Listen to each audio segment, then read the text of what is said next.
പിതാവുമായ യേശുക്രിസ്തുവിന്റെ നിസ്തുല്യ നാമത്തിൽ നിങ്ങൾക്ക് ഏവർക്കും വിനീതമായ വന്ദനം. ഒരു പ്രാവശ്യം കൂടെ ദൈവത്തിന്റെ വചനവുമായി പരസ്യമായി നിൽക്കുവാനുള്ള ആയുസ്സും ആരോഗ്യവും അവസരവും കൃപയും തന്ന കർത്താവിന് ഞാൻ സകല മഹത്വവും ബഹുമാനവും പുകഴ്ചയും ആരാധനയും അർപ്പിക്കുന്നു. ഇന്ത്യൻ പെന്തക്കോസ്ത ദൈവസഭയുടെ ഈ ജനറൽ കൺവെൻഷനിൽ പങ്കെടുത്ത് ദൈവത്തിന്റെ വചനം ശുശ്രൂഷിപ്പാൻ എനിക്ക് ലഭിച്ച അവസരത്തിനായി ഞാൻ ദൈവത്തെ പിന്നെയും സ്തുതിക്കുന്നു. നമ്മുടെ സഭയ്ക്ക് നേതൃത്വം കൊടുക്കുന്ന ബഹുമാന്യരായ ദൈവദാസന്മാരെ എല്ലാവരെയും ഓർത്ത് ഞാൻ ദൈവത്തെ സ്തുതിക്കുകയും എൻ്റെ നന്ദി പ്രകാശിപ്പിക്കുകയും ചെയ്യുന്നു. ബഹുമാന്യനായ pastor TS Abraham, pastor KC John, pastor Valsan Abraham, pastor Philip Thomas, pastor KC Thomas, വാർദ്ധക്യത്തിലും ക്ഷീണത്തിലും ആയിരിക്കുന്ന സഭയെ നയിച്ചുകൊണ്ടിരുന്ന അനുഗ്രഹീതരായ ലീഡേഴ്സ്, വിവിധ ചുമതലകൾ വഹിച്ചുകൊണ്ട് നമ്മുടെ സഭയുടെ ഉത്തരവാദിത്തങ്ങളിലിരിക്കുന്ന എല്ലാ ബഹുമാന്യരായ ദൈവദാസന്മാരെയും ഞാൻ ബഹുമാനിക്കുന്നു. വിവിധ റീജന്റെ ചുമതല വഹിക്കുന്നവർ, ഡിസ്ട്രിക്ട് പാസ്റ്റേഴ്സ്, കർത്തൃദാസന്മാർ, ദൈവദാസന്മാർ, സഹോദരി സഹോദരന്മാർ, എല്ലാവർക്കും വന്ദനം. നമുക്ക് ദൈവത്തിന്റെ വചനം ധ്യാനിക്കുവാനായിട്ട് പ്രാർത്ഥനയോടുകൂടെ വചനത്തിലേക്ക് തിരിയാം.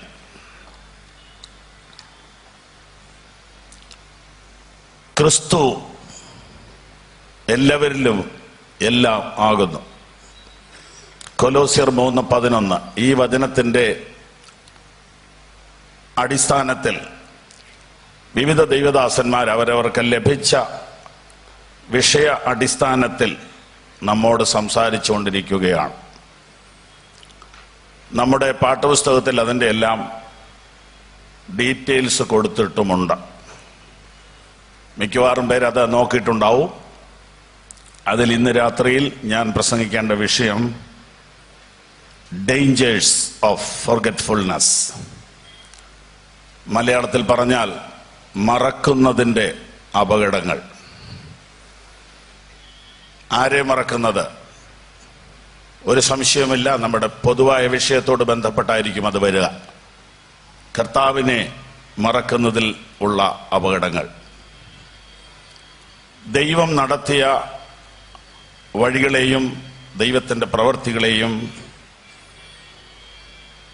ദൈവത്തിൻ്റെ സ്വഭാവത്തെയും ദൈവത്തിൻ്റെ കാര്യപരിപാടിയെയും നാം മറന്നു പോകുന്നത് പിന്നീട് ഒരിക്കലും തിരുത്താൻ പറ്റാത്ത വലിയ ദുരന്തത്തിലേക്ക് നമ്മെ കൊണ്ടെത്തിക്കും.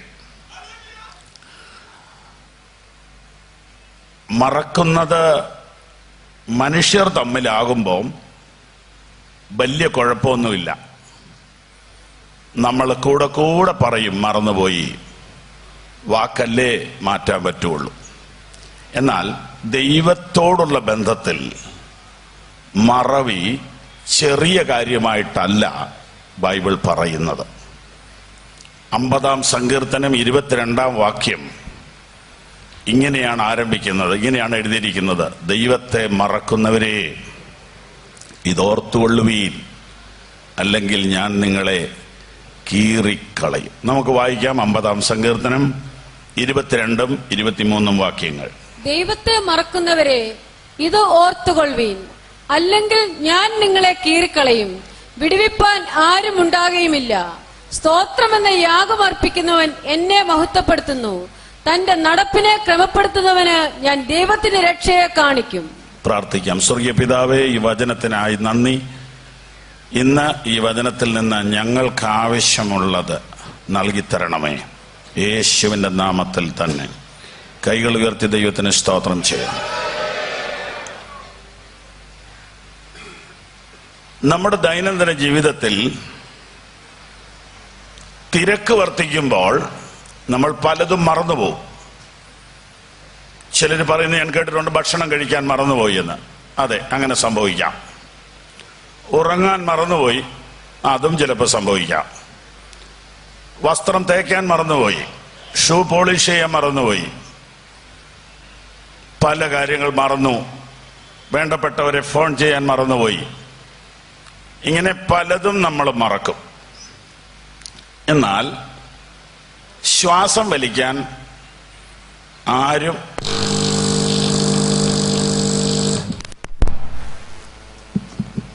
ഇന്ന് വരെ മറന്നുപോയിട്ടില്ല. ദൈവത്തോടുള്ള നമ്മുടെ ബന്ധവും ഇതുപോലെയാ. മറക്കാൻ കഴിയത്തില്ല. അത്ര ബന്ധത്തിലാ ദൈവം കാര്യങ്ങളെ വെച്ചിരിക്കുന്നത്. ഞാൻ മുന്തിരിവള്ളിയും നിങ്ങൾ കൊമ്പുകളുമാണ്. കൊമ്പിന് എങ്ങനെയാ ആ ചെടിയെ മറക്കാൻ പറ്റുക? വേറെ പലതും മറക്കാം, പക്ഷെ എങ്ങനെയാ മറക്കുക? അപ്പോ ഒരിക്കലും മറക്കാൻ പറ്റാത്ത നിലയിലാണ് ദൈവം മനുഷ്യനുമായിട്ടുള്ള ബന്ധത്തെക്കുറിച്ച് ആഗ്രഹിക്കുന്നത്. എന്നാൽ കൊമ്പും മുന്തിരിവള്ളിയുമായിട്ടുള്ള ബന്ധം പറഞ്ഞെങ്കിലും മുന്തിരിവള്ളിയുടെ കൊമ്പിന് വ്യക്തിത്വമില്ല. എന്നാൽ മനുഷ്യന് വ്യക്തിത്വവും ഇച്ഛാശക്തിയും ഉള്ളതുകൊണ്ട് അവന് വേണമെങ്കിൽ മറക്കാം. പക്ഷേ ഒരിക്കൽ പോലും മറക്കാൻ കഴിയാത്ത വിധത്തിൽ നമ്മെ കർത്താവ് തന്നോട് ബന്ധിപ്പിച്ചിരിക്കുക. അഥവാ കർത്താവ് നമ്മോട് പറയാൻ പോണത്, നിനക്ക് എങ്ങനെ എന്നെ മറക്കാൻ കഴിഞ്ഞു, നിനക്ക് എങ്ങനെ എൻ്റെ പ്രവൃത്തികളെ മറക്കാൻ കഴിഞ്ഞു എന്ന ഒരു ചോദ്യം നമുക്ക് ദൈവത്തിൽ നിന്ന് പ്രതീക്ഷിക്കാൻ കഴിയും.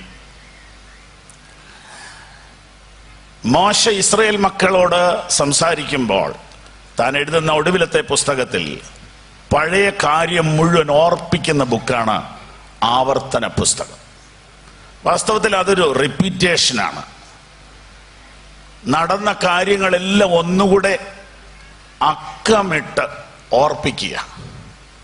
കാരണം ദൈവം ഒന്നും വെറുതെ ചെയ്യുന്നില്ല. എല്ലാം വളരെ കാര്യഗൗരവത്തോടുകൂടെയാണ് ദൈവം ചെയ്തത്. തമാശയായിട്ട് ചെയ്തതല്ല, വെറുതെ എഴുതി നോക്കിയിട്ട് വലിച്ചു കീറാൻ വേണ്ടി ചെയ്തതല്ല. ദൈവം എല്ലാം കൃത്യമായിട്ട് ചെയ്യുകയാണ്. അതുകൊണ്ട് തന്നെ ദൈവം അതൊന്നും മറക്കുന്നില്ല. നാം അതെല്ലാം ഓർത്തിരിക്കണമെന്ന് ദൈവം ആഗ്രഹിക്കുന്നു. നമ്മുടെ ജീവിതത്തിൽ നാം മറക്കരുതാത്ത ചില കാര്യങ്ങൾ നിങ്ങളെ ഓർപ്പിക്കാം. ദൈവത്തിൻ്റെ വചനത്തിൽ ഈ വേദഭാഗത്തോടുള്ള ബന്ധത്തിൽ ഞാൻ വളരെ പ്രാർത്ഥിക്കുകയും വളരെ ധ്യാനിക്കുകയും ചെയ്തു. അപ്പോൾ എൻ്റെ മനസ്സിൽ തെളിഞ്ഞ ഒരു 5 കാര്യങ്ങൾ ഇന്ന് രാത്രി നിങ്ങളുമായിട്ട് പങ്കിടാൻ ഞാൻ ആഗ്രഹിക്കുന്നു. ഒന്ന്, ദൈവത്തെ മറക്കുന്നവർ. 50-ാം സങ്കീർത്തനത്തിൽ ദൈവത്തെ മറക്കുന്നവരെ എന്ന് പറഞ്ഞുകൊണ്ടാണ് അവസാനിപ്പിക്കുന്നത്. ആ സങ്കീർത്തനം 1 മുതൽ ഇങ്ങനെ വായിച്ചു വരുമ്പോൾ നമ്മളൊരു ചെറിയ ഓടിച്ചൊരു നോട്ടം നോക്കിയാൽ ആരാ ഇവിടെ ദൈവത്തെ മറന്നത് എന്ന് നമുക്ക് കണ്ടെത്താൻ പറ്റും. ഞാൻ ആലോചിച്ചു, ഇത് നിരീശ്വരവാദിയുടെ കാര്യമാണോ പറയുന്നത്? അല്ല. ഇതൊരു പിന്മാറ്റക്കാരന്റെ കാര്യമാണോ? പിന്മാറ്റക്കാരനായിരിക്കാം, പക്ഷെ അങ്ങനെ വെളിപ്പെടുത്താത്ത ഒരാളുടെ കാര്യമാണ്. നോക്കാം നമുക്ക്.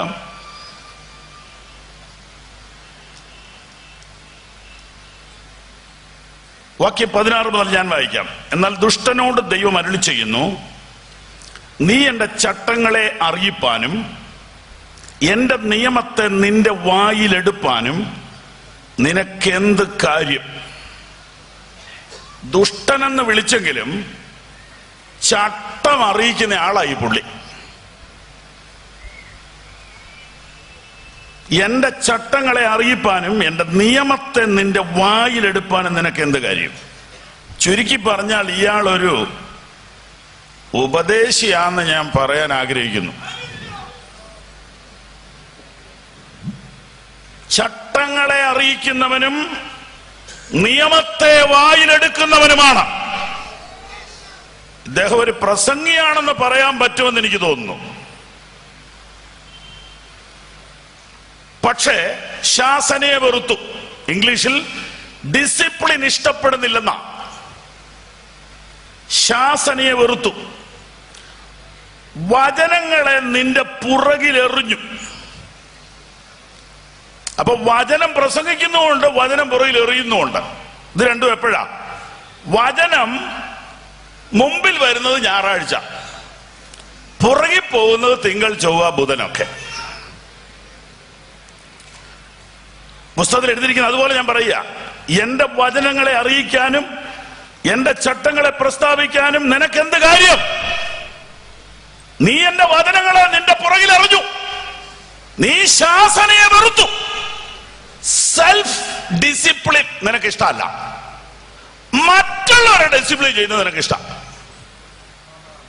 നീ പ്രസംഗിക്കും, പക്ഷെ ആ വചനം നിന്നെ തിരുത്താൻ നീ വിട്ടുകൊടുക്കുന്നില്ല. ഇത് പ്രസംഗിക്കാനുള്ള വചനമല്ല, പ്രായോഗികമാക്കാനുള്ള വചനമാണ്. Praise the Lord. ഏതെങ്കിലും ഒരു വിശ്വാസിയെ കണ്ടിട്ട് നമ്മൾ ചോദിച്ചാല്, 2-3 കൊല്ലമൊക്കെ സഭയെ വന്നു കഴിഞ്ഞവരോട് ചോദിച്ചാൽ എങ്ങനെയുണ്ട്, സന്തോഷമായിട്ടിരിക്കുന്നു? ആ, സന്തോഷമായിട്ടിരിക്കുന്നു. എന്നാലും സന്തോഷമാണ്. ആ, ചോദിച്ചു പിടിച്ച് വരുമ്പം അവർക്ക് പ്രസംഗിക്കാൻ സമയം കിട്ടുന്നില്ലെന്നൊരു ചെറിയ സങ്കടം മനസ്സിൽ കാണും. അപ്പൊ ഞങ്ങളുടെ ആ പരിസരത്തൊരു സ്വതന്ത്ര സഭ 100-300 പേരായി. അപ്പൊ അവിടെ ഒരാൾക്ക് പ്രസംഗിക്കാനായിട്ട് ഭയങ്കര ആഗ്രഹം വന്ന പുള്ളി ചെന്ന് അവിടുത്തെ പാസ്റ്ററോട് പറഞ്ഞു. അപ്പൊ പാസ്റ്റർ ചോദിച്ചു, ബ്രദർ ഏത് സഭയെന്നാ വന്നേ? യാക്കോബായിന്നാ. എത്ര കൊല്ലം ആ സഭയിൽ നിന്നു? 42 കൊല്ലം. എത്ര ദിവസം പ്രസംഗിച്ചിട്ടുണ്ട്? ഒരക്ഷരം മിണ്ടിയിട്ടില്ല. അതെന്താ ഇവിടെ വന്നപ്പോഴത്തേന് ഇങ്ങനെ ഒരു അസുഖം തുടങ്ങിയത്? അതെ, അപ്പൊ പ്രസംഗിക്കാൻ ഭയങ്കര താല്പര്യമുള്ള ഒരു ഗ്രൂപ്പാണ് നമ്മളെല്ലാരും. ആരും ഒട്ടും പുറകിലല്ല. പക്ഷെ അത് നിന്റെ ജീവിതത്തിൽ വരുത്താൻ നിനക്ക് താല്പര്യമുണ്ടോ? നീ ശാസനയെ വെറുത്തു. സ്തോത്രം. എന്റെ വചനങ്ങളെ നിന്റെ പുറകിലെറിഞ്ഞു. വ്യക്തി ജീവിതത്തിൽ വചനം പുറകോട്ട് മാറ്റും. ചെയ്യരുതാത്തത് ചെയ്യുകയും പറയരുതാത്തത് പറയുകയും ചെയ്യാൻ പ്രേരിപ്പിക്കപ്പെടുമ്പോൾ വചനം മുമ്പിൽ വരും. വചനം നമ്മെ വിലക്കും. ഞാൻ നിന്നോട് പാപം ചെയ്യാതിരിപ്പാൻ നിന്റെ വചനങ്ങളെ എന്റെ ഹൃദയത്തിൽ സംഗ്രഹിച്ചു. ആ വചനം കയറി വന്നിട്ട് നോ എന്ന് പറയുമ്പോൾ അതിനെ പുറകോട്ട് മാറ്റും. നീ എന്റെ വചനത്തെ നിന്റെ പുറകിൽ എറിഞ്ഞു.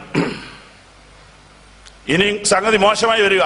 അടുത്തത്, വചനം പുറകോട്ട് എറിഞ്ഞാൽ പിന്നെ എന്തും ചെയ്യാവുന്ന നിലയിലേക്ക് വരും. കള്ളനെ കണ്ടാൽ നീ അവനെ അനുകൂലപ്പെടുന്നു. പരസ്യമായിട്ട് കക്കുന്നില്ല, കള്ളനുമായിട്ട് പുള്ളിക്ക് ബന്ധമുണ്ട്. വ്യഭിചാരികളോട് പങ്കുകൂടുന്നു, പരസ്യമായിട്ടല്ല. നിന്റെ വായ നീ ദോഷത്തിന് വിട്ടുകൊടുക്കുന്നു. എന്തും പറയാമെന്ന നിലയിൽ എത്തിച്ചേരുന്നു. നിങ്ങളുടെ വാക്കുകൾ കൃപയോടുകൂടിയതും ഉപ്പിനാൽ ചുഴി വെച്ചതുമെന്ന ഇങ്ങനെ പറയാമെന്നേ ഉള്ളൂ. സ്വന്തം ജീവിതത്തിൽ വരുമ്പോൾ ലെവലില്ലാതെ വർത്തമാനം പറയാം. പിന്നെ ക്ഷമിക്കണമെന്ന് പറഞ്ഞാൽ മതിയല്ലോ. അപ്പോൾ നിന്റെ നാവ് നീ ദോഷത്തിന് വിട്ടുകൊടുക്കുന്നു. നീ ഇരുന്ന് നിന്റെ സഹോദരന് വിരോധമായി സംസാരിക്കുന്നു. നിന്റെ അമ്മയുടെ മകനെ കുറിച്ച് അപവാദം പറയുന്നു. അപ്പോൾ സഹോദരനെന്നും അമ്മയുടെ മകനെന്നും പറഞ്ഞതുകൊണ്ട് ആദ്യം പറഞ്ഞത് സഭയിലെ സഹോദരനും രണ്ടാമത് പറഞ്ഞത് വീട്ടിലെ സഹോദരനുമായിട്ട് നമുക്ക് എടുക്കാം.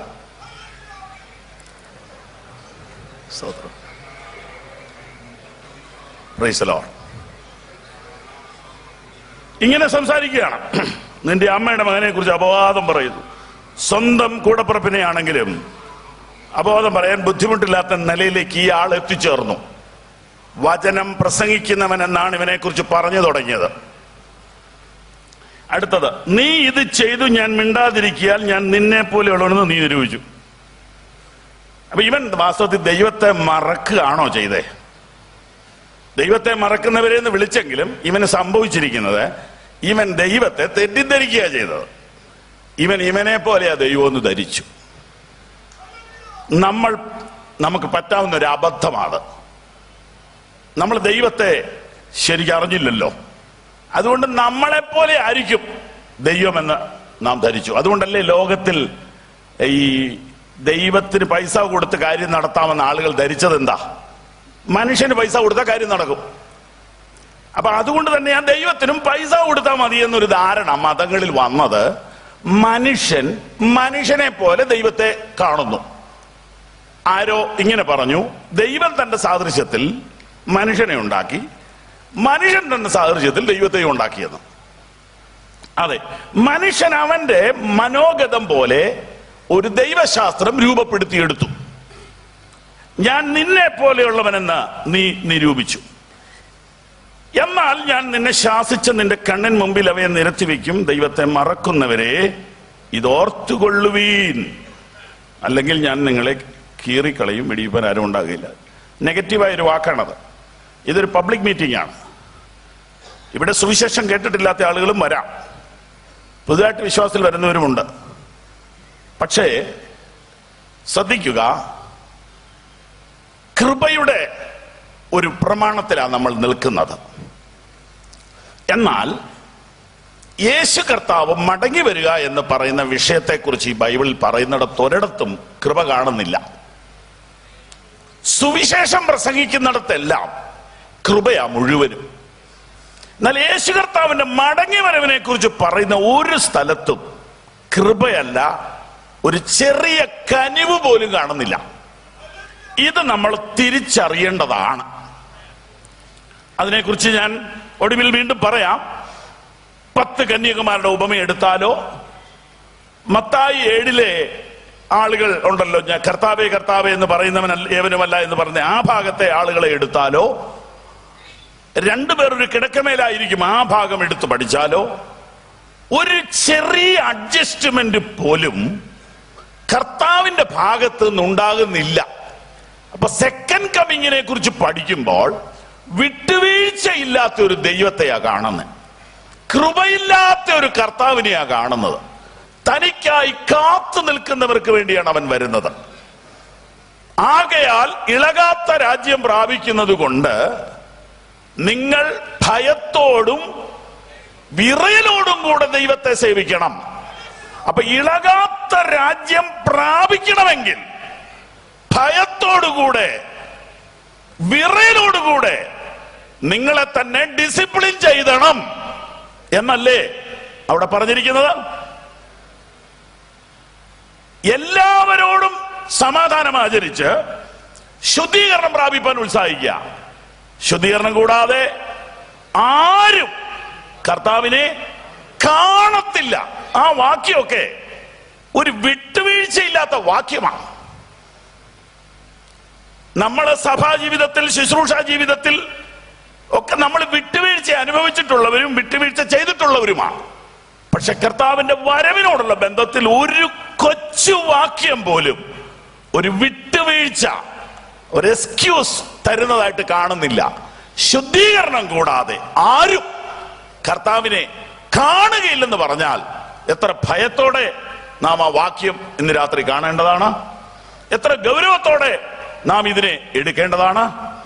ആകയാൽ ദൈവത്തെ അറിഞ്ഞു എന്ന് പറയുകയും ദൈവത്തെ മറ്റുള്ളവരോട് പറയുകയും ചെയ്യുന്ന ഞാനും നിങ്ങളും ദൈവത്തെ വ്യക്തി ജീവിതത്തിൽ മറന്ന് ജീവിക്കുന്നു എങ്കിൽ അതിനെക്കുറിച്ച് ഒരു മാനസാന്തരമുണ്ടാകുവാൻ ഈ വചനം നമ്മുടെ ഹൃദയത്തോട് വളരെ ശാന്തമായും വ്യക്തമായും ഇടപെടുന്ന രാത്രിയത്രേ ഇത്. ദൈവം പറയുന്നു, ഞാൻ നിന്നെ കീറിയാൽ വിടുവിക്കാൻ ആരും ഉണ്ടാകുകയില്ല. അതെത്രയോ ഞെട്ടിപ്പിക്കുന്ന വാക്യമാണ്, അതെത്രയോ ഭയപ്പെടുത്തുന്ന വചനമാണ്. എന്താ പാപം ഇവന്റെ പേരിലുള്ളത്? ദൈവത്തെ മറന്നു എന്നുള്ളതാണ്. നമുക്കിന്ന് രാത്രി ഒന്നുകൂടെ ദൈവത്തെ ഓർക്കാം, ദൈവത്തിന്റെ സ്വഭാവത്തെ ഓർക്കാം, ദൈവത്തിന്റെ പ്രവൃത്തി ഓർക്കാം. നമ്പർ 2, 106-ാം സങ്കീർത്തനം 13-14 വാക്യങ്ങൾ വായിച്ചാട്ട്. എങ്കിലും അവൻ വേഗത്തിൽ അവന്റെ പ്രവൃത്തികളെ മറന്നു. എങ്കിലും അവർ വേഗത്തിൽ അവന്റെ പ്രവൃത്തികളെ മറന്നു. അവന്റെ ആലോചനയ്ക്ക് കാത്തിരുന്നതുമില്ല. പ്രവൃത്തികളെ മറന്നു. അപ്പൊ രണ്ടാമത്തേത് ദൈവപ്രവൃത്തി മറന്നവർ. ദൈവപ്രവൃത്തി മറന്നവർ. വായിക്കാം. മരുഭൂമിയിൽ വച്ച് അവർ ഏറ്റവും മോഹിച്ചു, നിർജ്ജന പ്രദേശത്ത് അവർ ദൈവത്തെ പരീക്ഷിച്ചു. മറന്നു, കാത്തിരുന്നില്ല, മോഹിച്ചു, പരീക്ഷിച്ചു. ഇങ്ങനെ അവരുടെ തകരാറുകൾ താഴോട്ട് എഴുതിയിരിക്കുക. മറന്നാൽ പിന്നെ കാത്തിരിക്കുകയില്ല. അവർ അവന്റെ പ്രവൃത്തികളെ മറന്നു, അവന്റെ ആലോചനയ്ക്ക് കാത്തിരുന്നില്ല. എന്താ കാര്യം? കാത്തിരിക്കേണ്ട ആവശ്യമില്ല, തന്നെ ചെയ്യാൻ അറിയാം. അവർ ദൈവത്തിന്റെ പ്രവൃത്തി മറന്നു, അവന്റെ ആലോചനയ്ക്ക് കാത്തിരുന്നില്ല. ആ വാക്യം ഒന്നുകൂടെ വായിക്കാമോ? എങ്കിലും അവർ വേഗത്തിൽ അവന്റെ പ്രവൃത്തികളെ മറന്നു. ദൈവം ഇസ്രായേലിന് അനവധി അസാധാരണ അത്ഭുതങ്ങൾ ചെയ്ത് അവർക്ക് മറക്കാൻ കഴിയാത്ത വിധത്തിൽ ദൈവത്തിന്റെ പ്രവൃത്തി അവരെ കാണിച്ചു. പക്ഷേ നന്മ വരുമ്പോൾ, സമൃദ്ധി വരുമ്പോൾ, നല്ല കാലം വരുമ്പോൾ അവരിത് മറന്നുപോകും. ഇതിവർക്ക് കൂടെ കൂടെ സംഭവിക്കുകയാണ്. അവർ ദൈവത്തിന്റെ പ്രവൃത്തിക്കായിട്ട് കാത്തിരിക്കുകയില്ല, അവർ കയറി പ്രവർത്തിക്കും. ഇന്ന് ഈ ദൂത് നമ്മോട് ദൈവം പറയുന്നു എന്ന് നമുക്ക് വിശ്വസിക്കാം. നമുക്ക് സാമ്പത്തികം ഇല്ലാഞ്ഞപ്പോൾ നാം ദൈവത്തിനായി കാത്തിരിക്കും. സാമ്പത്തികമുള്ളപ്പോൾ ദൈവത്തിന്റെ പ്രവൃത്തി ഇല്ലെങ്കിലും കാര്യങ്ങൾ നടത്താൻ കഴിയുമെന്നുള്ള ഒരു മിഥ്യാധാരണ നമ്മുടെ തലയ്ക്ക് പിടിക്കും. അതാണ് അപകടത്തിന് കാരണം. വാസ്തവത്തിൽ നമ്മൾ വളരെ കുറച്ചു മാത്രം സംസാരിക്കുന്ന വിഷയമാണ് ധനം എന്ന വിഷയം. അതിനെക്കുറിച്ച് നമ്മൾ സംസാരിക്കും സ്തോത്രകാഴ്ച എടുക്കുന്ന നേരത്ത്. അതല്ല ഞാൻ ഉദ്ദേശിച്ചത്. അതിനെക്കുറിച്ചൊരു സ്റ്റഡി ഇല്ല. ധനത്തെക്കുറിച്ച് യേശു എന്തു പറഞ്ഞു, ധനവും ദൈവസഭയും, ഇതിനെക്കുറിച്ച് ഒരു ആധികാരികമായ പഠനം നമുക്ക് ലഭ്യമല്ല. നിങ്ങളിൽ ആർക്കെങ്കിലും താല്പര്യമുണ്ടെങ്കിൽ പൂനായിലെ സെമിനാരിയിലെ അധ്യാപകൻ പോൾസൺ സാർ ഇറക്കിയ ഒരു CD ഉണ്ട്, യേശുവും മാമോനും. അത് കേട്ടാൽ പുതിയ നിയമത്തിൽ ധനത്തെക്കുറിച്ചുള്ള യേശു കർത്താവിന്റെ കാഴ്ചപ്പാട് ഒരുവിധം വിശദമായി അതിനകത്ത് പറഞ്ഞിട്ടുണ്ട്. നമുക്കെല്ലാവർക്കും ഇന്ന് ദൈവം ഒരുപാട് ഉയർച്ച തന്നിട്ടുണ്ട്. സാമ്പത്തിക ഉയർച്ച പാപമൊന്നുമല്ല. സാമ്പത്തിക ഉയർച്ച ദൈവം തരും. ദൈവം അല്ലാതെ ആരാ തരിക? അത് പ്രാർത്ഥിച്ചാൽ ലഭിക്കും. പക്ഷേ അത് നമ്മെ നശിപ്പിക്കരുത്, അത് നമ്മെ കൺട്രോൾ ചെയ്യരുത്, അത് നമ്മെ തകർക്കരുത്. നമുക്ക് സാമ്പത്തിക വിഷയം സംസാരിക്കുന്ന ഇഷ്ടമല്ല. സ്ത്രീകളോട് പ്രായവും പുരുഷന്മാരോട് ശമ്പളവും ചോദിക്കരുതെന്നാ ഒരു വെപ്പ്. എത്രയാ ബാലൻസ് എന്ന് ആരും ആരോടും പറയത്തില്ല. പിന്നെ ബുദ്ധിമുട്ടാന്ന് കൂടുതൽ പറയുന്നത് കൂടുതലുള്ളവരായിരിക്കും. ഇതൊക്കെ നമ്മൾ കണ്ടുപഠിച്ച ചില സത്യങ്ങള്. യേശു കർത്താവ് ഇതിനെ കുറിച്ച് പറഞ്ഞിരിക്കുന്ന കാര്യങ്ങൾ നാം പഠിച്ചേ പറ്റൂ. അതെ, എന്തുകൊണ്ട് നാം ദൈവത്തിനായി കാത്തിരിക്കുന്നില്ല? എന്തുകൊണ്ട് നാം ദൈവാലോചനയ്ക്ക് വേണ്ടി വെയിറ്റ് ചെയ്യുന്നില്ല? നമുക്ക് ചെയ്യാൻ വഴികളുണ്ട്. നമുക്ക് പരിശുദ്ധാത്മാവ് പ്രവർത്തിച്ചില്ലെങ്കിലും പണം കൊണ്ട് നടത്താൻ കഴിയും പല കാര്യങ്ങളും. അതുകൊണ്ട് ദൈവത്തിന്റെ പ്രവൃത്തിക്ക് വേണ്ടി കാത്തിരിക്കുന്നില്ല. അവർ ദൈവത്തിന്റെ പ്രവൃത്തികളെ മറന്നു. സഭയോടുള്ള ബന്ധത്തിൽ, കുടുംബത്തോടുള്ള ബന്ധത്തിൽ, ശുശ്രൂഷയോടുള്ള ബന്ധത്തിൽ ദൈവത്തിന്റെ പ്രവൃത്തിക്കായി കാത്തിരിക്കാമെങ്കിൽ അവൻ ഇന്നും പ്രവർത്തിക്കുന്ന ദൈവമാ. അവൻ അടങ്ങിയിരിക്കുന്ന ദൈവമല്ല. അവൻ റിട്ടയർ ചെയ്ത ദൈവമല്ല. അവൻ ഇന്നും പ്രവർത്തിക്കുന്ന ദൈവമാണ്. ദൈവമേ, നിന്റെ പ്രവർത്തികൾ കൊണ്ട് നീ എന്നെ സന്തോഷിപ്പിക്കുന്നു. മൂഢനത് അറിയുന്നില്ല, മൃഗപ്രായൻ അത് മനസ്സിലാക്കുന്നതുമില്ല. എന്നാൽ നിന്റെ പ്രവൃത്തി കൊണ്ട് നീ എന്നെ സന്തോഷിപ്പിക്കുന്നു. ജീവിതത്തിൽ കുഴഞ്ഞു മറിഞ്ഞ ഒരു പ്രശ്നത്തിലാണ് നീ ഇന്ന് രാത്രി ഈ വചനം കേൾക്കുന്നതെങ്കിൽ ദൈവത്തിന് ഒരു പ്രവൃത്തി അതിൽ ചെയ്യാനുണ്ട്. പിറവിയിലെ കുരുടനായ മനുഷ്യനെ കണ്ടപ്പോൾ എന്തുകൊണ്ട് ഇവനിങ്ങനെ സംഭവിച്ചു എന്ന ചോദ്യത്തിന് യേശുവിന്റെ ഉത്തരം, ദൈവപ്രവൃത്തി ഇവങ്കിൽ വെളിവാകേണ്ടതിനത്രേ. ദൂത് കേട്ടുകൊള്ളുക. ദൂത് നിന്റെ വ്യക്തി ജീവിതത്തിൽ കുഴഞ്ഞ ഒരു അന്തരീക്ഷമാണെങ്കിൽ, കൺഫ്യൂഷൻ ആണെങ്കിൽ, പ്രതിബന്ധമാണെങ്കിൽ, മുന്നോട്ട് പോകാൻ ബുദ്ധിമുട്ടാണെങ്കിൽ ദൂത് കേട്ടുകൊള്ളുക. ദൈവപ്രവൃത്തി നിന്റെ ജീവിതത്തിൽ വെളിപ്പെടുത്തണമെന്ന് ദൈവം ആഗ്രഹിച്ചിട്ടാണ് ഈ പ്രതിസന്ധിയിൽ നിന്നെ അടച്ചത്. ചവിട്ടി പൊളിച്ച് പുറത്തിറങ്ങരുത്. ദൈവത്തിന്റെ പ്രവൃത്തിക്കായി കാത്തിരിക്കുക. സഭയിൽ ദൈവപ്രവൃത്തി വെളിപ്പെടട്ടെ. കുടുംബങ്ങളിൽ ദൈവപ്രവൃത്തി വെളിപ്പെടട്ടെ. അവർ ദൈവപ്രവൃത്തിയെ മറന്നു കളഞ്ഞു. ഇവിടെ ഇരിക്കുന്ന ഓരോ വിശ്വാസിയോടും ചോദിച്ചാൽ ദൈവം ചെയ്ത പ്രവൃത്തികൾ എണ്ണി എണ്ണി പറയാൻ പറ്റും. എണ്ണി എണ്ണി പറയാൻ പറ്റും. എങ്ങനെയാ ദൈവം പ്രവർത്തിച്ചിട്ടുള്ളത്? നമുക്ക് ഊഹിക്കാൻ പറ്റാത്ത വഴികളല്ലേ ദൈവം ചെയ്യുന്നത്. Praise the Lord, praise the Lord, praise the Lord. ഒരു മോർദെഖായി കുറച്ച് പാവപ്പെട്ടവരും കൂടെ മുട്ടുകുത്തി പ്രാർത്ഥിച്ചപ്പോൾ ഒരു മനുഷ്യനും കയറി ചെല്ലാൻ പറ്റാത്ത സ്ട്രോങ് സെക്യൂരിറ്റി ഉള്ള രാജകൊട്ടാരത്തിനകത്ത് ദൈവത്തിന്റെ ദൂതൻ കേറിപ്പോയിട്ട് രാജാവിനോട് പറഞ്ഞു, ഇന്ന് ഉറങ്ങേണ്ടതാ, ഇന്ന് ഉറങ്ങണ്ടെന്ന്. തിരിയുന്നുണ്ടോ ഞാൻ പറയുന്നേ? രാജകൊട്ടാരത്തിൽ നിനക്ക് കേറാൻ പറ്റില്ല, പക്ഷെ നിന്റെ പ്രയർ അവിടെ കേറും. അതവിടെ കേറിയാൽ നിനക്ക് വേണ്ടി ചില പേപ്പർ അവിടെ നീക്കും. ചില പേപ്പർ നിനക്ക് വേണ്ടി നീക്കും.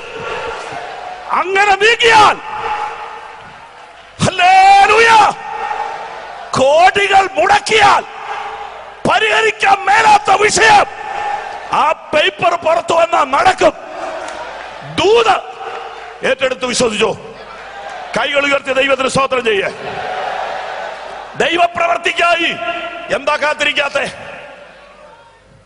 ദൈവസഭ പ്രതിസന്ധിയിലാണെങ്കിൽ പ്രാർത്ഥനയ്ക്കായി മുട്ടുമടക്കാത്ത എന്താ?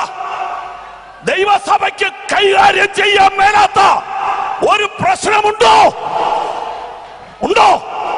ഞാൻ എന്റെ സഭയെ പണിയും, പാതാള ഗോപുരങ്ങൾ അതിനെ ജയിക്കില്ല. ഇന്ന് രാത്രി യോഗത്തിൽ പങ്കെടുക്കുന്ന എത്ര പേർ പ്രാർത്ഥനയിൽ വിശ്വസിക്കുന്നുണ്ട്? എത്ര പേർ പ്രാർത്ഥനയിൽ വിശ്വസിക്കുന്നുണ്ട്? ഒരു നല്ല ഹല്ലേലൂയ പറഞ്ഞോട്ടെ. ഞാനൊന്ന് ചോദിച്ചോട്ടെ, വെറുതെ ആവേശത്തിൽ കൈവക്കരുത്. കൃത്യമായും വ്യക്തമായും ഞാൻ ദൈവപ്രവൃത്തി കണ്ടിട്ടുണ്ട് എന്റെ ജീവിതത്തിൽ എന്ന് പറയാൻ പറ്റുന്നവരത് കൈ ഉയർത്തി പിടിച്ച്. ആ ദൈവം ഇന്ന് പ്രവർത്തിക്കുമോ? ആ ദൈവത്തിന് എന്തു പറ്റി? ഒന്നും പറ്റിയില്ല. അവൻ പാറയെ അടിച്ചു, വെള്ളം പുറപ്പെട്ടു, സത്യം. എന്നാൽ മരുഭൂമിയിൽ മേശയൊരുക്കുവാൻ ദൈവത്തിന് കഴിയുമോ? എന്താ വാക്യത്തിന്റെ അർത്ഥം? അത് എഴുതിയിരിക്കുന്ന 78 സംഘത്തിൽ താന്ന് എനിക്ക് തോന്നുന്നത്. അവർ ദൈവത്തിന് വിരോധമായി സംസാരിച്ചു. മരുഭൂമിയിൽ മേശ ഒരുക്കുവാൻ ദൈവത്തിന് കഴിയുമോ? അവൻ പാറയെ അടിച്ചു, വെള്ളം പുറപ്പെട്ടു, തോടുകളും കവിഞ്ഞൊഴുകി സത്യം. ആ, എന്നാൽ അപ്പം കൂടെ തരുവാൻ അവന് കഴിയുമോ? എന്താ ഈ സ്റ്റേറ്റ്മെന്റിന്റെ അർത്ഥം? അയ്യോ, അത് പണ്ടാരാണ്ട് പറഞ്ഞതല്ലേ? അല്ല, ഇപ്പൊ നമ്മൾ പറയുന്ന വേറെ രൂപത്തിലാന്നേ ഉള്ളൂ. അയ്യോ, പണ്ടൊക്കെ ദൈവം രോഗികളെ സൗഖ്യമാക്കിയിട്ടുണ്ട്, എന്നാ ഇപ്പൊ അങ്ങനെ ചെയ്യല. കാരണം ഇപ്പം മരുന്ന് നമ്മുടെ കയ്യിലുണ്ടല്ലോ. പണ്ടെന്ന് പറഞ്ഞാൽ നമുക്ക് ഡോക്ടർമാരില്ല. ഇന്ന് ദൈവം നമ്മളെ മാനിച്ചു, നമ്മുടെ മക്കളെല്ലാം ഡോക്ടർമാരായി. നമുക്കിപ്പോ എന്തിനാ രോഗസൗഖ്യം? വല്ലവരും രോഗികൾക്ക് വേണ്ടി പ്രാർത്ഥിക്കുന്നെന്ന് കേട്ടാ അവരോട് തന്നെ ഇപ്പൊ ഇഷ്ടമല്ല. യോഗത്തിന് പോയച്ചു എന്ന് പറയുന്ന, ഓ അവിടെ വചനം ഇല്ലായിരുന്നു, മുഴുവൻ രോഗശാന്തിയായിരുന്നു. രോഗശാന്തി എങ്കിലും ഉണ്ടല്ലോ. ഈ വചനം മുഴുവൻ പറഞ്ഞിട്ട് വല്ല മാറ്റം വന്നോ നിന്റെ ജീവിതത്തിൽ? അതുകൊണ്ട് രോഗശാന്തി ചെറുതൊന്നും അല്ല, രോഗശാന്തി വലുതാ. അത് രോഗികൾക്കേ മനസ്സിലാവുള്ളൂ. ഹല്ലേലൂയാ, ഹല്ലേലൂയാ, സ്തോത്രം. ദൈവത്തിന്റെ പ്രവൃത്തി എന്താ നടക്കാത്തെ? എല്ലാരും വേണമെങ്കിൽ ഇങ്ങനെ പ്രസംഗിക്കും, ആ വിഷയമൊക്കെ എടുത്ത് പ്രസംഗിക്കും. പക്ഷേ പറഞ്ഞു വരുമ്പം പറയുന്നത് എന്നാണെന്നറിയോ?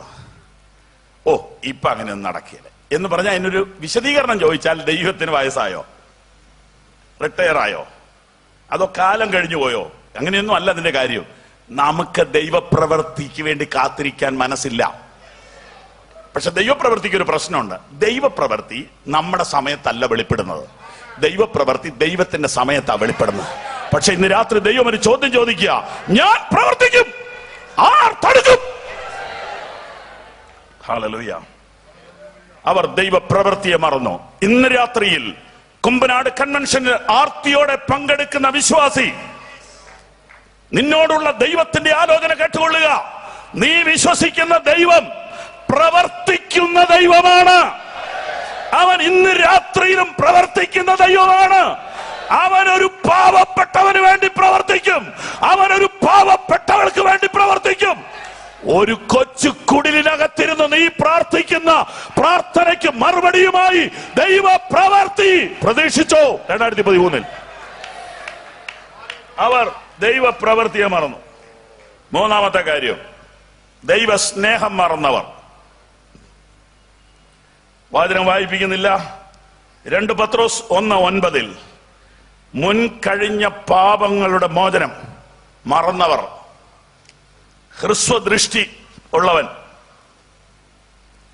വിശ്വാസത്തിൽ വന്ന് കുറച്ചു കഴിഞ്ഞപ്പോൾ ദൈവം അവനോട് കാണിച്ച കരുണ മറന്നുപോയി, ദൈവം അവന് കൊടുത്ത സ്നേഹം മറന്നുപോയി. വലിയ തുക കടം മേടിച്ചിട്ട് തിരിച്ചു കൊടുക്കാൻ കഴിവില്ലാതെ ഉടമസ്ഥൻ പിടിച്ചപ്പോ കാലേ വീണ് കരഞ്ഞു. ഉടമസ്ഥൻ മനസ്സലിഞ്ഞു, കടം എഴുതി തള്ളിയിട്ട് വീട്ടിലോട്ട് പോകുമ്പം ഒരു ചെറിയ കടം യവനോട് മേടിച്ചവനെ കണ്ടിട്ട് അവന്റെ കഴുത്തേ കയറി പിടിച്ചു. എത്ര നല്ല ഉപമയാ കർത്താവ് പറഞ്ഞത്. ഇനിയൊന്നും വ്യാഖ്യാനം വേണ്ട, അത് വായിച്ചാ മതി. സ്തോത്രം. എന്താ ഇവന് സംഭവിച്ചത്? ഇവന് ലഭിച്ച സ്നേഹം ഇവൻ മറന്നുപോയി, ഇവന് ലഭിച്ച കരുണ ഇവൻ മറന്നുപോയി, ഇവന് ലഭിച്ച പാപമോചനം ഇവൻ മറന്നുപോയി. നമ്മൾ കൂടി വരുമ്പോഴൊക്കെയും ഒരു കാര്യം ചെയ്യണമെന്ന് പറഞ്ഞിട്ടുണ്ട്, കർത്താവിന്റെ മരണത്തെ ഓർക്കണം. അതിനാണ് അപ്പവീഞ്ഞുകൾ സഭാമധ്യത്തിൽ പ്രാർത്ഥിച്ച് നാം ഒരുമിച്ച് പങ്കിടുന്നത്. ഞായറാഴ്ച നടക്കാൻ പോവുക. എന്തിനാ അത് വെച്ചത്? ദൈവസ്നേഹം മറക്കാതിരിക്കാൻ, ദൈവസ്നേഹത്തെ ഓർക്കുവാൻ, നമുക്ക് വേണ്ടി അറുക്കപ്പെട്ട ദൈവകുഞ്ഞാടിനെ മറക്കാതിരിക്കാൻ വേണ്ടി തമ്പുരാൻ കൽപ്പിച്ചു തന്നിരിക്കുക. പക്ഷെ അത് ഞായറാഴ്ച മാത്രം ഓർത്താൽ മതിയോ? ഇവിടെയും പെട്ടെന്ന് മതം കയറുക. മതം ഞാൻ വിശദീകരിക്കാം. നമ്മൾ കർത്താവിനെ ഓർക്കുന്നത് അപ്പം ഓർക്കുമ്പോൾ മാത്രമാണോ? അല്ല. നമ്മൾ കർത്താവിന്റെ മരണത്തെ ഓർക്കുന്നു അപ്പോൾ മാത്രമാണോ? അല്ല. പൊതുസഭയായി നാം അത് ഓർക്കുന്നു, പൊതുവിൽ ശുശ്രൂഷ ചെയ്യുന്നു. പക്ഷെ നാം എപ്പോഴും അത് ഓർക്കണ്ടേ? ഇവിടെ മതം കയറുന്നു ഞാൻ പറഞ്ഞതെന്നു പറയാം. ഞായറാഴ്ച വരുമ്പോ ഒരു ഭയങ്കര ഭക്തി, കർത്തൃമേശ കാണുമ്പോ ഒരു കണ്ണുനീര്. അതൊരു കപടഭക്തി അല്ലേ? സത്യം പറ, നെഞ്ചത്ത് കൈവച്ചോണ്ട് പറ, അതൊരു കള്ളത്തരല്ലേ? 24 മണിക്കൂറും ആ ഭക്തി സൂക്ഷിക്കണമെന്നല്ലേ പ്രമാണം? എനിക്ക് വേണ്ടി മരിച്ച കർത്താവിന് ഞാൻ വേദന വരുത്തുകയില്ല എന്ന് പറഞ്ഞ് ഓരോ നിമിഷവും ജീവിക്കേണ്ടവരല്ലേ ഞാനും നിങ്ങളും? കർത്തൃമേശയുടെ സമയത്ത് ഓവറായിട്ട് ആളുകളെ ഇമോഷണൽ ആക്കുന്നതാണോ അവിടുത്തെ ഉദ്ദേശം? അതിനൊക്കെ സ്പെഷ്യലിസ്റ്റായ ആളുകളുണ്ട്. പക്ഷെ അതൊക്കെ കപടഭക്തി, അതൊന്നും വളർത്തരുത്. 24 മണിക്കൂറും അതേ ലെവലിൽ ജീവിക്കാനാ നിന്നെ വിളിച്ചിരിക്കുന്നത്. കർത്താവിനെ, അവന്റെ സ്നേഹത്തെ, അവന്റെ മരണത്തെ മറക്കരുത്. കർത്താവിന്റെ തുപ്പലേറ്റ മുഖം, മുൾക്കിരീടം അടിഞ്ഞ മുഖം, തല എപ്പോഴും മനസ്സിലുണ്ടെങ്കിൽ പാപം ചെയ്യാൻ പറ്റൂല, തെറ്റ് ചെയ്യാൻ പറ്റൂല. കാരണം ഇനിയും ഞാൻ കർത്താവിനെ വേദനിപ്പിക്കത്തില്ല. ഇത് സ്നേഹത്തിൽ നിന്നാ. വിശുദ്ധ ജീവിതം നിയമത്തിൽ നിന്നല്ല, സ്നേഹത്തിൽ നിന്നാ. കൽപ്പന ഭാരമുള്ളതല്ല. 1 യോഹന്നാൻ 5:2.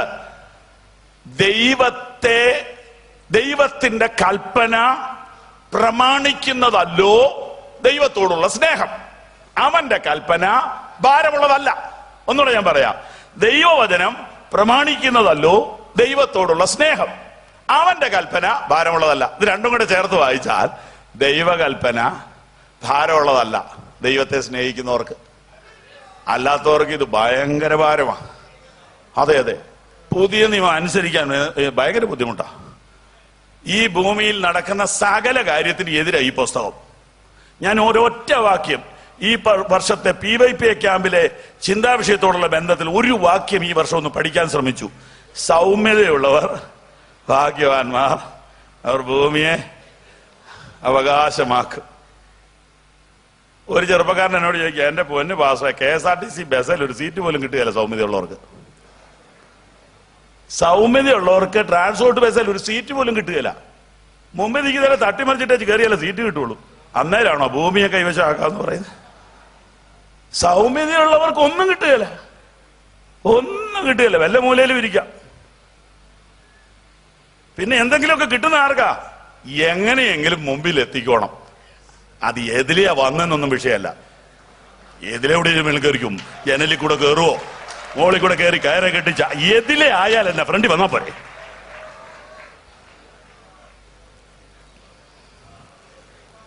എവിടെ യേശു?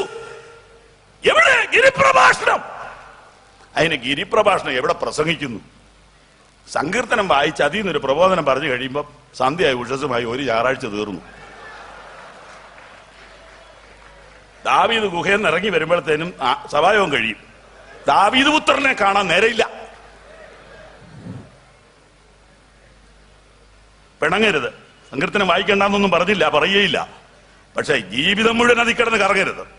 ദാവീദിന്റെ അടുത്തുനിന്ന് ദാവീദ് പുത്രന്റെ അടുത്തോട്ട് വാ. മറ്റുള്ളവർ നിങ്ങൾക്ക് ചെയ്യണമെന്നുള്ളത് അവർക്ക് ചെയ്യുവീൻ. നിങ്ങളുടെ ശത്രുക്കളെ സ്നേഹിക്കുവിൻ, നിങ്ങളെ ഉപദ്രവിക്കുന്നവർക്ക് വേണ്ടി പ്രാർത്ഥിക്കുവിൻ. സൗമ്യതയുള്ളവർ ഭാഗ്യവാന്മാർ. എന്റെ കർത്താവേ, ഇത് എന്തൊരു വാക്യ! ഇത് മധുവായിക്കകത്തെന്ന് പറയാൻ കൊള്ളാം. റേഷൻ കടയിൽ പോലും നിന്ന് പറയാൻ പറ്റുകയില്ല. ആധാർ കാർഡിന് ക്യൂ നിൽക്കുമ്പോ ഈ വാക്യം ഓർത്തുപോയോ കാർഡ് കിട്ടുകയില്ല. റെയിൽവേ ടിക്കറ്റിന് ക്യൂ നിൽക്കുമ്പോ ഈ വാക്യം ഓർക്കരുത്. അപ്പൊ ബൈബിൾ പ്രമാണം എളുപ്പമല്ലെന്നായി പറഞ്ഞു. സൗമ്യതയുള്ളവർ വാക്യം അവർക്കൊന്നും കിട്ടുകയില്ലെന്നാക്കണം. പക്ഷേ ദൂത് മറുവശം കേട്ടോണം. വാളുകൊണ്ടും തോക്കുകൊണ്ടും ബോംബ് കൊണ്ടും ഇവിടെ രാജ്യങ്ങൾ സ്ഥാപിച്ചു. എന്നിട്ടിപ്പോ എവിടെ? അവരുടെ പേരിപ്പോ ഇവിടെ ഒന്ന് ഉറക്ക വിളിച്ചാൽ അപ്പുറത്തെ വീട്ടിലെ നായ ഓടി വരും. എത്ര പേർക്ക് ഞാൻ പറഞ്ഞ മനസ്സിലായി? തോക്കുകൊണ്ടും വാളുകൊണ്ടും ബോംബ് കൊണ്ടും രാജ്യം സ്ഥാപിച്ചവരുടെ പേര് ഇപ്പൊ ഇവിടെ ഒന്ന് വിളിച്ചാൽ അപ്പുറത്തെ വീട്ടിലെ ഡോബർമാൻ ഓടി ഇവിടെ വരും. എന്താ ഇങ്ങനെയൊക്കെ വന്നത്? തമ്പുരാൻ അറിയാതെയല്ല, അറിഞ്ഞോ? ഇത്രേ ഉള്ളിത്. പിടിച്ചെടുക്കുന്നതും വെട്ടിപ്പിടിക്കുന്നതും തട്ടിപ്പറിക്കുന്നതും ഇത്രേ ഉള്ളൂ. അവൻ തക്ക സമയത്ത് നിങ്ങളെ ഉയർത്തേണ്ടതിന് അവന്റെ ബലമുള്ള കൈക്കീഴിൽ താണിരിപ്പീ. ഇത്രേ ഉള്ളൂന്നേ. യേശു കർത്താവ് സൗമ്യത കൊണ്ട്, സ്നേഹം കൊണ്ട്, ക്ഷമ കൊണ്ടൊരു രാജ്യം സ്ഥാപിച്ചു. ആ രാജ്യത്തിൽ ആള് കുറഞ്ഞുകൊണ്ടിരിക്കുകയാണോ കൂടിക്കൊണ്ടിരിക്കുകയാണോ? കുറച്ച് പറഞ്ഞാട്ട് കൂടിക്കൊണ്ടിരിക്കുക. ഇന്ന് രാത്രിയിൽ ചിലർ രാജ്യത്തിൽ കയറാൻ ഇവിടെ ക്യൂ നിൽക്കുക. ഹല്ലേലൂയാ, ഹല്ലേലൂയാ. ഞാൻ ദൈവത്തെ സ്തുതിക്കുന്നു. രാജ്യത്തിൽ കയറാൻ വരുമ്പോൾ യേശു പറയുന്നത് എന്നാണെന്നറിയോ? ഇങ്ങോട്ട് വന്നാൽ മതി, ഇങ്ങോട്ട് സൈക്കിളെ വന്നാൽ അങ്ങോട്ട് കാറേ പോവും. അങ്ങനെയൊന്നും അല്ല യേശു പറയുന്നത്. ഒരുത്തൻ എന്റെ പിന്നാലെ വരാൻ ഇച്ഛിച്ചാൽ ആദ്യമേ ഇവിടുത്തെ പ്രമാണം മനസ്സിലാക്കണം. തന്നെ താൻ ത്യജിച്ച് തന്റെ ക്രൂശെടുത്ത് അതും പോരാ, എന്നേക്കാൾ അധികമായി അപ്പനെയോ അമ്മയോ ഭാര്യയോ കാറിനെയോ വീടിനെയോ പൊസിഷനെയോ സ്നേഹിക്കുന്നവന് ഇതിലെ നടക്കാവുന്നേ ഉള്ളൂ. എന്റെ ശിഷ്യനായിരിക്കാൻ പറ്റുകയില്ല. അയ്യോ, എന്റെ പാസ്റ്റർ ശിഷ്യനാകണമെന്ന് ആർക്കാ നിർബന്ധം? എന്നാ അത്രയും തുറന്നു പറഞ്ഞതിന് നന്ദി. Praise the Lord. യേശു രാജ്യം സ്ഥാപിച്ചിരിക്കുക. ദൈവരാജ്യം ഭക്ഷണമല്ല, പാനീയമല്ല, നീതിയും സമാധാനവും പരിശുദ്ധാത്മ. അതിനകത്തോട്ട് വരാൻ വേണ്ടി ആളുകൾ ക്യൂ നിൽക്കുക. ഈ കുരിശെടുക്കാൻ, ഈ നിന്ന ചുമക്കാൻ, ഈ അപമാനം സഹിക്കാൻ ലോകം മുഴുവനും ആയിരങ്ങൾ കൈ ഉയർത്തി നിൽക്കുക. ഹല്ലേലൂയാ. സൗമ്യതയുള്ളവർ ഭാഗ്യവാന്മാർ, അവർ ഭൂമി അവകാശമാക്കും. ഈ കൈവശമാക്കുക, അവകാശമാക്കുക തമ്മിലുള്ള വ്യത്യാസം എന്നാണെന്നറിയോ? കൈവശമാക്കുക എന്ന് പറഞ്ഞിട്ട് ഈ മൈക്ക് ഇപ്പൊ എന്റെ ഇല്ല. 7:30 ഇത് കയ്യിൽ നിന്ന് കൊടുത്തില്ലെങ്കിൽ വിവരം അറിയും. സ്വത്രം. എന്നാൽ അവകാശമാക്കുക എന്ന് പറഞ്ഞാലേ എന്റെ അപ്പൻ എനിക്ക് തന്ന ഭൂമിയാ. അത് നിങ്ങൾ ആരൊക്കെ എന്നാലും പറഞ്ഞാൽ അത് എനിക്കും എന്റെ പിള്ളേർക്കുവാ. അതാ സൗമ്യതയുള്ള കൈവശമാക്കുമെന്നല്ല, അവകാശമാക്കും. പിടിച്ചു പറിച്ചവനോ കൈവശമാക്കും. സമയമാകുമ്പോൾ വേറെ ആരെങ്കിലും കൊണ്ടുപോകും. കേൾക്കാൻ ചെവിയുള്ളവൻ കേൾക്കട്ടെ.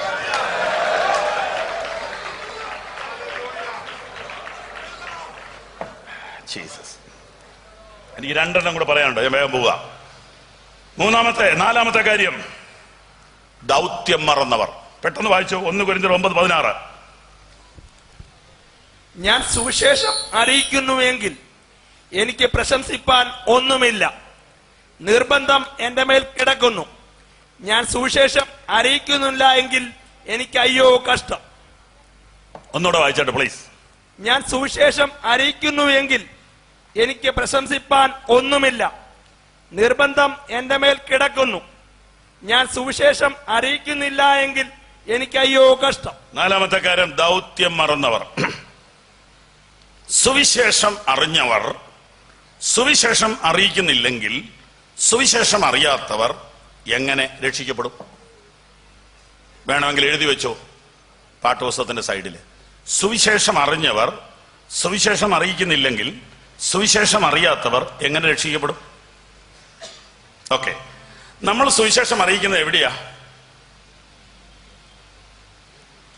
നമ്മൾ സുവിശേഷം അറിയിക്കാൻ എന്താ ഇപ്പൊ ചെയ്യുന്ന അതിനുള്ള നമ്മുടെ പ്രോജക്റ്റ് എന്താ? നമ്മൾ എന്താ ചെയ്തോണ്ടിരിക്കുന്നത്? നമ്മൾ ആകെ കൂടെ ചെയ്തോണ്ടിരിക്കുന്ന കൺവെൻഷൻ. എല്ലാവരും ഉദ്ദേശിച്ചല്ല ഞാൻ പറഞ്ഞത്, പൊതുവിലൊരു ബോധവൽക്കരണത്തിന് വേണ്ടി പറയുക. ഇന്ന് നമ്മൾ കേരളത്തിൽ നടക്കുന്ന ഒരു കൺവെൻഷനും സുവിശേഷീകരണത്തിന് വേണ്ടിയല്ല. ഒരു 10% മാറ്റിവെച്ചോ, ബാക്കിയാ പറയുന്നത്. കേരളത്തിൽ നടക്കുന്ന ഒരു കൺവെൻഷനും സുവിശേഷീകരണത്തിന് വേണ്ടിയല്ല. സ്തോത്രം. അതെന്താ പാസ്റ്ററെ അങ്ങനെ പറഞ്ഞു? എന്നോട് ചെവി പറഞ്ഞ കാര്യ. സമയമാകുമ്പോൾ ചെവി പറയും, വിശ്വാസികളാകട്ടോ ഒന്നറിഞ്ഞ് സംസാരിച്ചേക്കണം. ഇപ്പൊ കാര്യം മനസ്സിലായല്ലോ എന്ന് പറഞ്ഞാൽ, ഞായറാഴ്ച വിശ്വാസികൾക്ക്, തിങ്കളാഴ്ച വിശ്വാസികൾക്ക്, വെള്ളിയാഴ്ച വിശ്വാസികൾക്ക്, കൺവെൻഷനും വിശ്വാസികൾക്ക്. വല്ല മാറ്റമുണ്ടോ? സുവിശേഷം പറയാനുള്ള യോഗം എവിടെയാ ഇനി വെക്കുന്നത്? എപ്പോഴാണ് വെക്കുന്നത്? സ്തോത്രം. എന്നിട്ടോ ഒരു കപടമായ പ്രാർത്ഥന. ഇന്ന് രാത്രി പാപികൾ രക്ഷിക്കപ്പെടണം. ഒറ്റ പാപി വന്നിട്ടില്ല. വെറുതെ എന്തിനാ ഇത് പ്രാർത്ഥിക്കുന്നത്? ഇന്ന് രാത്രി രോഗികൾ സൗഖ്യമാകണം. അത് വന്നിട്ടുണ്ടെങ്കിൽ സൗഖ്യമാകുകയില്ല. കാരണം സൗഖ്യമാവുമെന്ന് പ്രതീക്ഷ ഉണ്ടല്ലേ സൗഖ്യമാവുള്ളൂ. ഇങ്ങനെയൊക്കെ പറയുന്നത് സത്യമായതുകൊണ്ടാണ്. പിന്നെ എന്തോ അവിടെ നടക്കാൻ പോണേ? വിശ്വാസികൾ ശക്തിപ്പെടണം. അത് ശക്തിപ്പെടുന്നുണ്ടെങ്കിൽ നല്ലത്. ഒരു കപട പ്രാർത്ഥനയാത്. ഒരു പക്ഷേ 1-2 പാപികൾ വരുന്നുണ്ടായിരിക്കും. വരട്ടെ. ഞാൻ പറഞ്ഞതിന്റെ സത്യസന്ധമായ വശം പറയാം. സുവിശേഷം കേട്ടിട്ടില്ലാത്ത സ്ഥലത്ത് സുവിശേഷ യോഗം നടത്തുന്നതിനെ കുറിച്ച് ഇച്ചിരി ഗൗരവമായിട്ട് ചിന്തിക്കണം. ഇന്നുവരെ ഭൂമിയിൽ സുവിശേഷ പ്രസംഗം നടക്കാത്ത സ്ഥലങ്ങളുണ്ടെന്നേ, കേരളത്തിലുണ്ടെന്നേ. പയ്യാവൂർ ഒരു കൺവെൻഷനിൽ പ്രസംഗിച്ചപ്പം, കൺവെൻഷൻ ഒന്നുമല്ല, കവലയിൽ പ്രസംഗിച്ചപ്പോ അവര് പറയാ ഭൂമി ഉണ്ടായിട്ട് ആദ്യമായിട്ട് ഇങ്ങനെ ഒരു സംഭവം. അപ്പൊ സുവിശേഷ പ്രസംഗം നടക്കാത്ത സ്ഥലം കേരളത്തിലുണ്ട്, ഇന്ത്യയിൽ ഒരുപാടുണ്ട്. പിന്നെ ഈ നടന്ന മുഴുവൻ എവിടെയാ? പത്തനംതിട്ട ജില്ലയില്. യോഗം കഴിയുമ്പോ പറയും ആമേൻ കർത്താവേ വേഗം വരണമേ. കർത്താവ് ചോദിക്കും എങ്ങനെ വേഗം വരാനാ? എന്തോ ഒരു സ്ഥലങ്ങളിൽ സുവിശേഷം അറിയിക്കാനുണ്ട്. സ്തോത്രം. ദൗത്യം മറന്ന സഭ കൊച്ചു കൊച്ചു കാര്യങ്ങൾ പറഞ്ഞ് സമയം കളയുക, കൊച്ചു കൊച്ചു കാര്യങ്ങൾക്ക് വേണ്ടി പണം മുഴുവൻ കളയുക. ഒരു ട്രാക്ടർ അടിക്കാൻ കാശില്ല, ഇത്രയും പറഞ്ഞ് ഞാൻ വിടുക.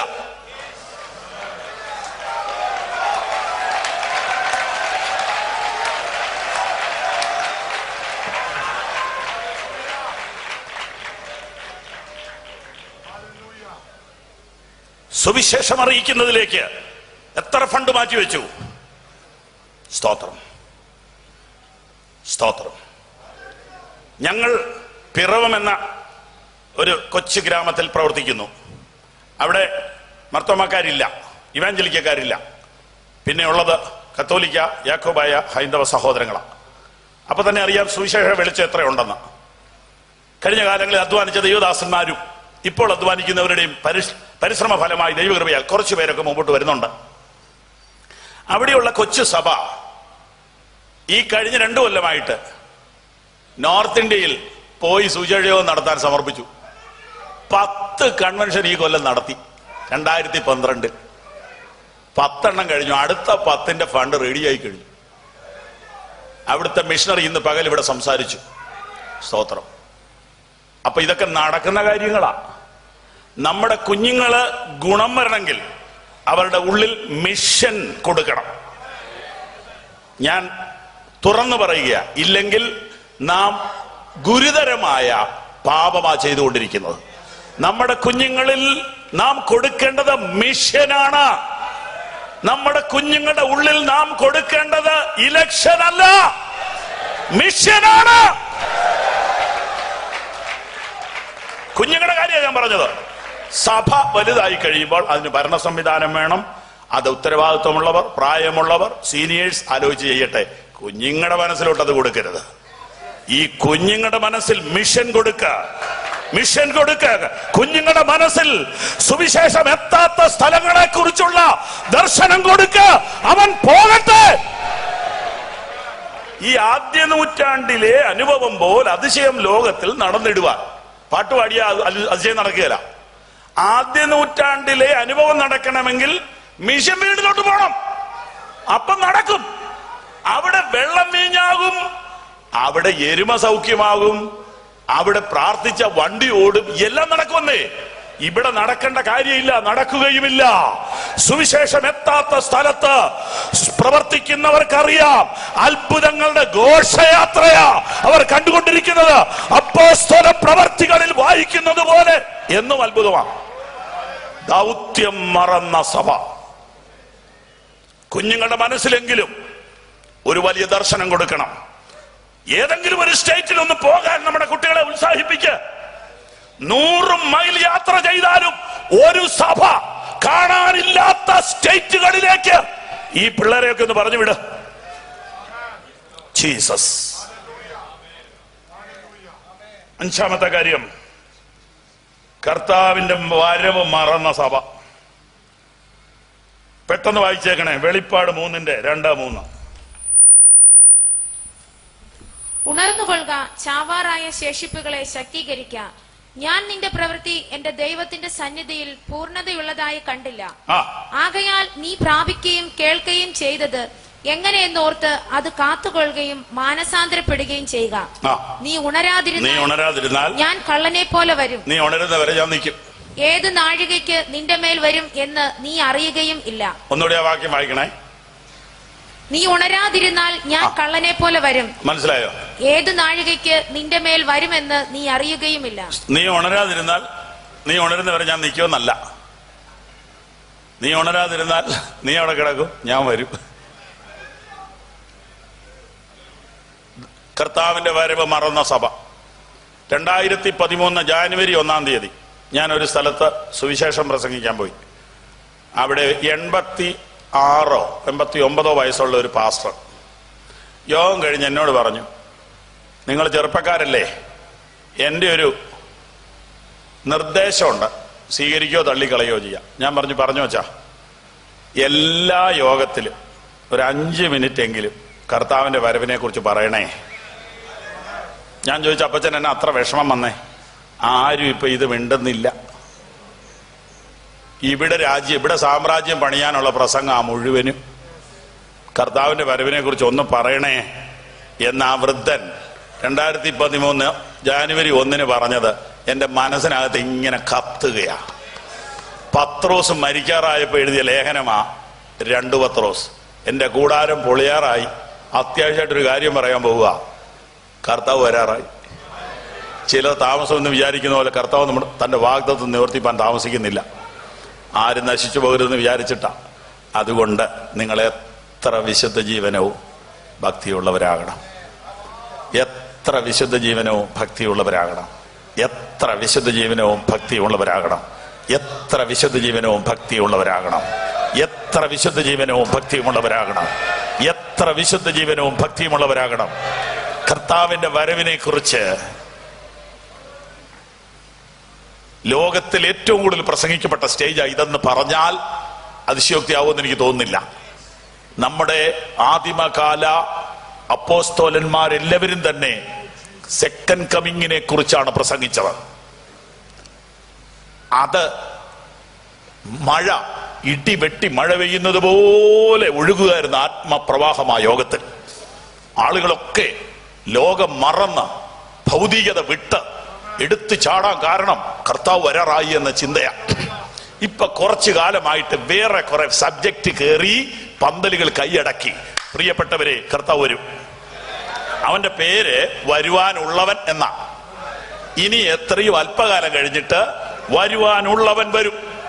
വരുവാനുള്ളവൻ എന്ന് വേറെ ആർക്കും പേരില്ല. വേറെ ആരും അങ്ങനെ പറഞ്ഞിട്ടില്ല. അവൻ പറഞ്ഞു, ഞാൻ പോയി നിങ്ങൾക്ക് സ്ഥലമൊരുക്കിയാൽ ഞാൻ ഇരിക്കുന്ന ഇടത്ത് നിങ്ങളെയും ഇരുത്തേണ്ടതിന് പിന്നെയും വന്ന് നിങ്ങളെ എന്റെ അടുക്കൽ ചേർത്തുകൊള്ളും. അവൻ പറഞ്ഞു, ഞാൻ പോകും, ഞാൻ സ്ഥലമൊരുക്കും, ഞാൻ വരും, നിങ്ങളെ ചേർക്കും, എന്റെ ഒപ്പം ഇരുത്തും. പ്രിയപ്പെട്ടവരെ, യേശു കർത്താവ് ബോഷ്ക്ക് പറയുവോ? എന്തിനാ ബോഷ്ക്ക് പറയുന്നേ? അവന് ബോഷ്ക്ക് പറയേണ്ട കാര്യമില്ല. കാരണം അവൻ പറഞ്ഞാൽ അത് നടത്താൻ അവന് കഴിവുണ്ട്. നമ്മളൊക്കെ പലപ്പോഴും ബോഷ്ക്ക് പറയുന്നത് കഴിവില്ലാത്തോണ്ടല്ലേ അല്ലേ? നമുക്ക് കട്സ് ഇല്ലാതെ വരുമ്പോഴാണ് നമ്മൾ ചെറിയ വ്യാജമൊക്കെ പറയുന്നത്. തന്റെ ഇടമില്ലെന്ന് അതിന്റെ അർത്ഥം. യേശു കർത്താവ് എന്തിനാ നുണ പറയുന്നേ? പച്ചവെള്ളം വീഞ്ഞാക്കാൻ കഴിയുന്നവൻ എന്തിനു നുണ പറയണം? വരാൻ കഴിയില്ലെങ്കിൽ അവൻ വരുമെന്ന് പറയില്ല. അവന് വരാൻ കഴിയും. അവന് നിന്റെ താഴ്ചയുള്ള ശരീരത്തെ അവന്റെ മഹത്വമുള്ള ശരീരത്തോട് അനുരൂപമായി രൂപാന്തരപ്പെടുത്തുവാൻ കഴിയും. കഴിയും കഴിയും കാഹളം ധ്വനിക്കും, മരിച്ചവർ അക്ഷയരായി ഉയർക്കും, നാം രൂപാന്തരപ്പെടും.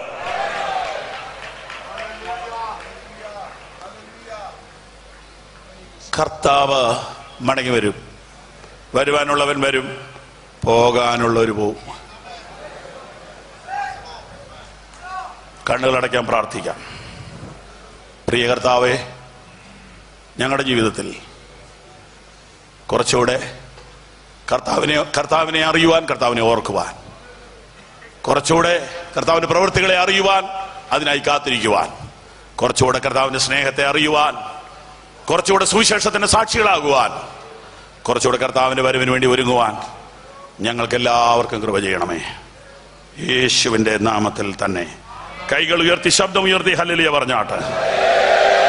വളരെ നന്ദി. ദൈവം നിങ്ങളെ അനുഗ്രഹിക്കട്ടെ.